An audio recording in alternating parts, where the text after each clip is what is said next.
नमस्कार, मैं हूं नंदलाल शर्मा और आप देख रहे हैं एक्सप्लेनर। राहुल गांधी ने ओडिशा में नरेंद्र मोदी पर करारा हमला किया।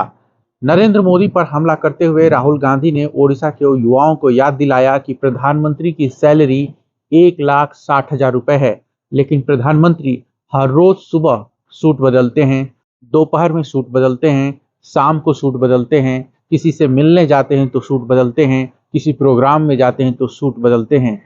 और राहुल गांधी ने कहा कि दिन में 7 से 8 लाख रुपए प्रधानमंत्री नरेंद्र मोदी की वेशभूषा पर, साज सज्जा पर खर्च होता है। राहुल गांधी ने कहा कि प्रधानमंत्री की सैलरी सिर्फ 1,60,000 रुपए है, लेकिन उनका जो खर्च है वो कहीं ज्यादा है।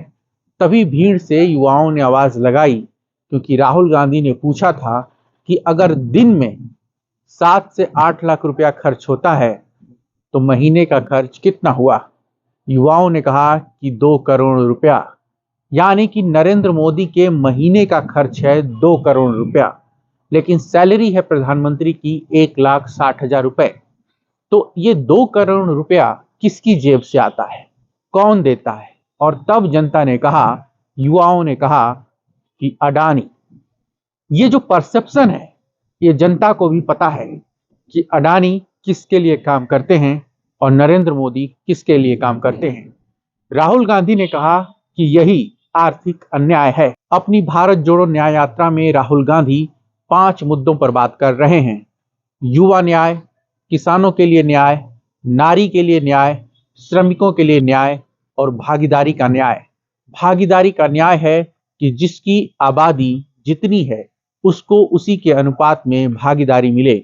संवैधानिक संस्थाओं में, पार्लियामेंट में, ब्यूरोक्रेसी में और पंचायतों में, यूनिवर्सिटीज में, इंटर कॉलेजों में, स्कूलों में, हर जगह। तो राहुल गांधी जो बात कह रहे हैं भागीदारी का, वो एक बड़ा सवाल है। लेकिन नरेंद्र मोदी और इनकी सरकार आरक्षण को घुमा फिरा करके जलेबी बनाने की फिराक में है, ताकि ओबीसी को, दलितों को, पिछड़ों को, आदिवासियों को न्याय न मिले। और ये जो आरक्षण है, यही प्रतिनिधित्व को सुनिश्चित करता है। आरक्षण गरीबी मिटाओ कार्यक्रम नहीं है, लेकिन यह प्रतिनिधित्व के सवाल के लिए, प्रतिनिधित्व को सुनिश्चित करने के लिए बनाया गया है। राहुल गांधी जहां दलितों, पिछड़ों, ओबीसी, आदिवासी को हक, भागीदारी देने की बात करते हैं, नरेंद्र मोदी की सरकार कोर्ट के जरिए आरक्षण को तोड़ मरोड़ रही है। एससी एसटी के आरक्षण में सब कैटेगराइजेशन करने का जो एक तरीके से विमर्श उठा था, डिस्कोर्स चलता है, जो बातें चलती हैं, उससे पता चलता है कि नरेंद्र मोदी दलितों, पिछड़ों, आदिवासियों के बारे में क्या सोचते हैं, उनके हक और अधिकार के बारे में क्या सोचते हैं। इसीलिए राहुल गांधी कहते हैं कि ये सरकार दलितों, पिछड़ों और आदिवासियों के हक और हकूक के खिलाफ है। लेकिन नरेंद्र मोदी का ये जो एजेंडा है वो एक्सपोज होने लगा है। न्याय यात्रा में लगातार राहुल गांधी ओबीसी की बात कर रहे हैं, आरक्षण की बात कर रहे हैं, भागीदारी की बात कर रहे हैं। जब बात शुरू होती है आर्थिक अन्याय से, भागीदारी से, तो फिर बात बेरोजगारी तक जाती है। राहुल गांधी की जो न्याय यात्रा के 5 मूल मंत्र हैं, उनमें से बेरोजगारी की बातें राहुल गांधी मुखर तौर पर कर रहे हैं, युवाओं को चेता रहे हैं। क्योंकि देश के हर 100 में से 42 युवाओं के पास कोई रोजगार नहीं है, वो बेरोजगार हैं। बेरोजगारी इस देश में एक बीमारी बन गई है और राहुल गांधी ही इस पर लगातार बात कर रहे हैं। 25 साल से कम उम्र के 42% से ज्यादा जो ग्रेजुएट हैं वो बेरोजगार हैं। ये बताता है कि इस देश में बेरोजगारी चरम पर है। लोगों के पास नौकरी नहीं है तो घर में परेशानी है, घर चलाना मुश्किल हो रहा है, माँ बाप पर बोझ बढ़ रहा है और युवा क्या कर रहे हैं, डिप्रेस हो रहे हैं।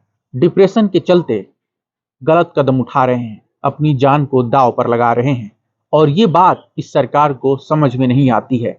एक आंकड़ा ये है कि 2019 में ग्रेजुएट हुए इंजीनियरिंग के 15 लाख युवाओं में से सिर्फ 2.5 लाख को नौकरी मिली, बाकी सब बेरोजगार हैं। ये देश कभी इंजीनियरिंग और मेडिकल की पढ़ाई के लिए जाना जाता था। हर लड़के का सपना था, हर युवा का सपना था कि वो इंजीनियर बने, डॉक्टर बने। आज इंजीनियरिंग करने के बाद भी युवा बेरोजगार हैं, काम की तलाश में हैं, बेरोजगार हैं, सड़क पर भटक रहे हैं, लेकिन नरेंद्र मोदी को इसकी परवाह नहीं है। तो राहुल गांधी अपनी भारत जोड़ो न्याय यात्रा के जरिए लगातार ये बात दोहरा रहे हैं कि इस देश में बेरोजगारी एक बीमारी बन गई है, उसका तुरंत समाधान होना चाहिए। लेकिन नरेंद्र मोदी को इसकी परवाह नहीं है। और राहुल गांधी ने ओडिशा में बताया कि किस तरीके से नरेंद्र मोदी अपने ऊपर हर महीने 2 करोड़ से ज्यादा खर्च करते हैं, लेकिन वो पैसा कहां से आता है? वो पैसा आता है मित्रों के जरिए, क्रोनी कैपिटलिज्म के जरिए, जिनको सरकारी कंपनियां दी जा रही हैं कौड़ी के भाव। उन मित्रों के जरिए नरेंद्र मोदी आलीशान जिंदगी जीते हैं। लेकिन युवाओं का क्या? देश के कर्णधारों का क्या? युवा पीढ़ी का क्या? इस देश के भविष्य का क्या होगा? इस बारे में कौन सोचेगा? भारत जोड़ो न्याय यात्रा में बेरोजगारी, महंगाई, महिलाओं के प्रति अन्याय, ये सब मुद्दा है और राहुल गांधी लगातार इस पर बात कर रहे हैं। एन एक्सप्लेनर पर हमारी कवरेज लगातार जारी है। जुड़े रहिए, देखते रहिए। आप सबका शुक्रिया। नमस्कार।